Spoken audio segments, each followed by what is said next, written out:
Hi, hello, how are you all this fine day? I hope that if you're here, you subscribe to this channel if you're not already, and you check out all the stuff that is down below, and there's some fun links. There's a newsletter, there's social media stuff. It's fun. I do recommend that.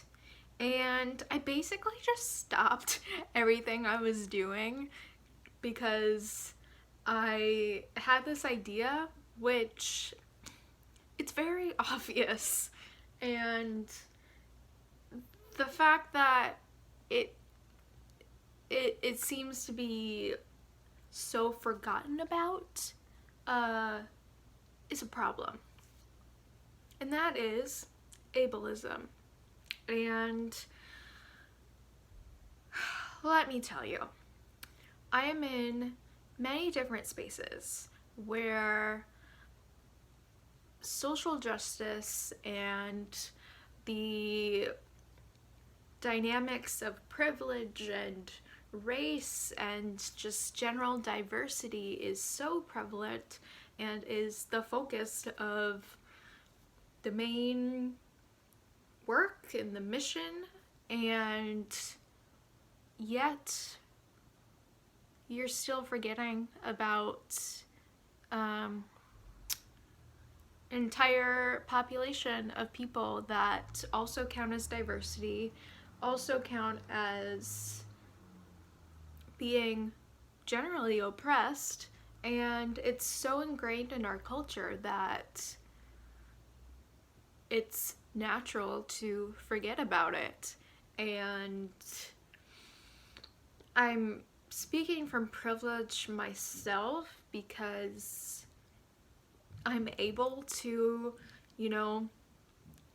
vocalize this and record it on a smartphone via the internet to upload for others to watch. And I mean, that alone has so many different tasks and abilities at play that it requires that consideration of who and what is out there and what considerations should I take to actually reach everyone and be able to support everyone and not leave anyone behind, which is daunting to think about, but it's so frustrating to me when I actually sit down and I realize, there's a reason that, I didn't realize I had a disability for most of my life. And even now, the fact that my disability is invisible unless I clearly vocalize it is a problem. And on top of that, people just don't know how to sit with it or respond, and as it is invisible, it's forgotten and not part of the conversation. And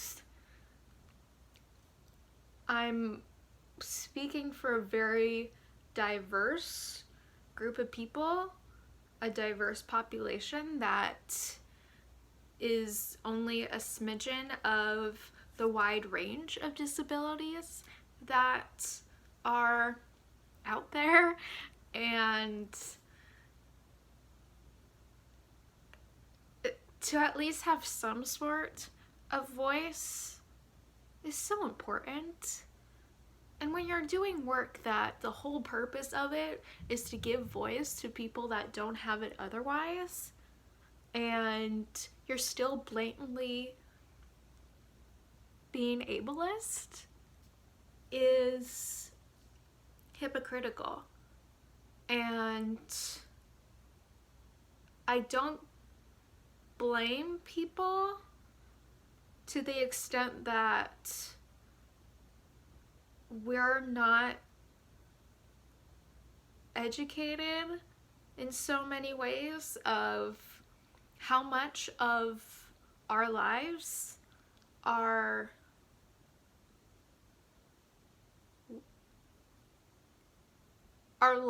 created by what our abilities are, and how our abilities in turn reflect in where we stand in society and economically and in places of power, that if it's not being considered right now, then how are we going to, start the conversation and actually, consider? If you ask people to stand up, not everyone can stand up. Or I see you and I hear you. Again, not everyone can see and not everyone can hear.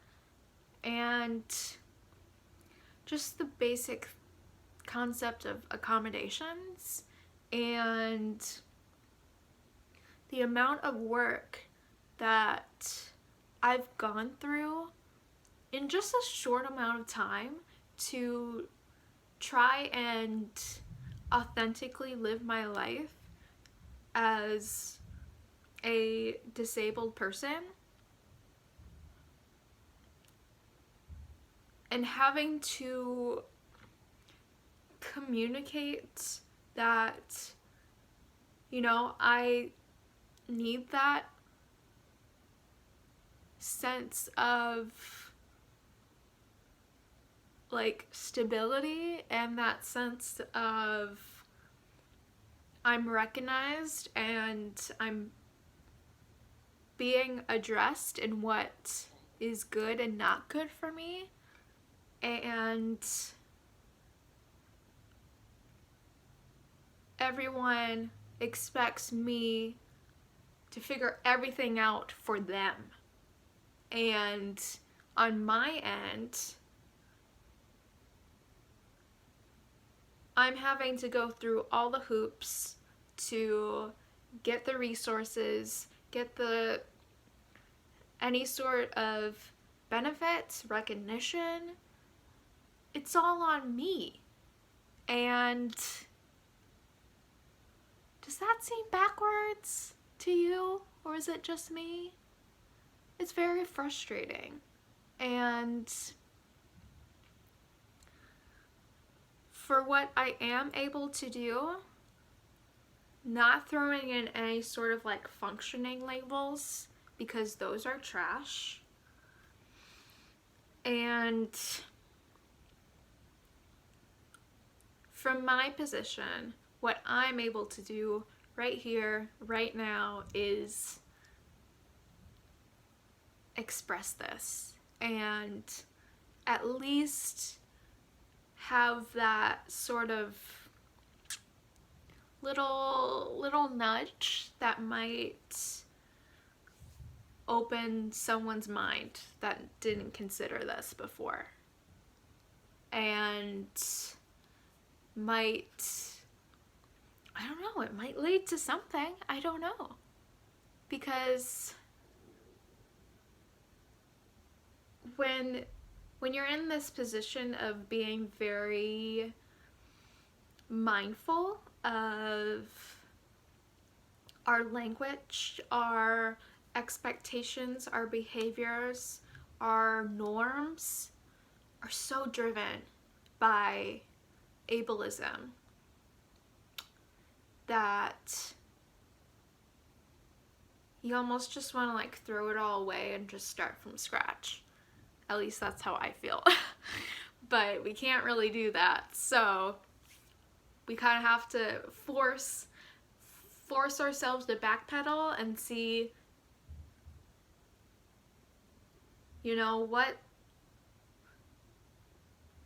how should we be communicating? What are we asking of people? And are we forgetting anyone? And if we are, how can we recognize them? How can we make more spaces, physical or otherwise, how can we make them more accommodating and welcoming for everyone? Big questions. I wish I had all the answers, because I know it would save a lot of us a lot of trouble. And I hope that this is a two plus way conversation of, how can we bring forth this issue when we're addressing so many different issues. We live in such a really special time where we're really cognizant of, racism, classism, insert everything else here. We're really taking on these big issues that we've kind of let sit and fester, but where's ableism? That is just another one of these big things, but we aren't talking about it. So let's talk about it and share your thoughts down below. I'd love to talk about this more, so if you have any suggestions, I'd love to hear them. But otherwise, thank you so much for taking the time to listen to this, to take in this wave of a lot of passionate rambling, and I hope you're staying safe and well, and let's keep talking next time.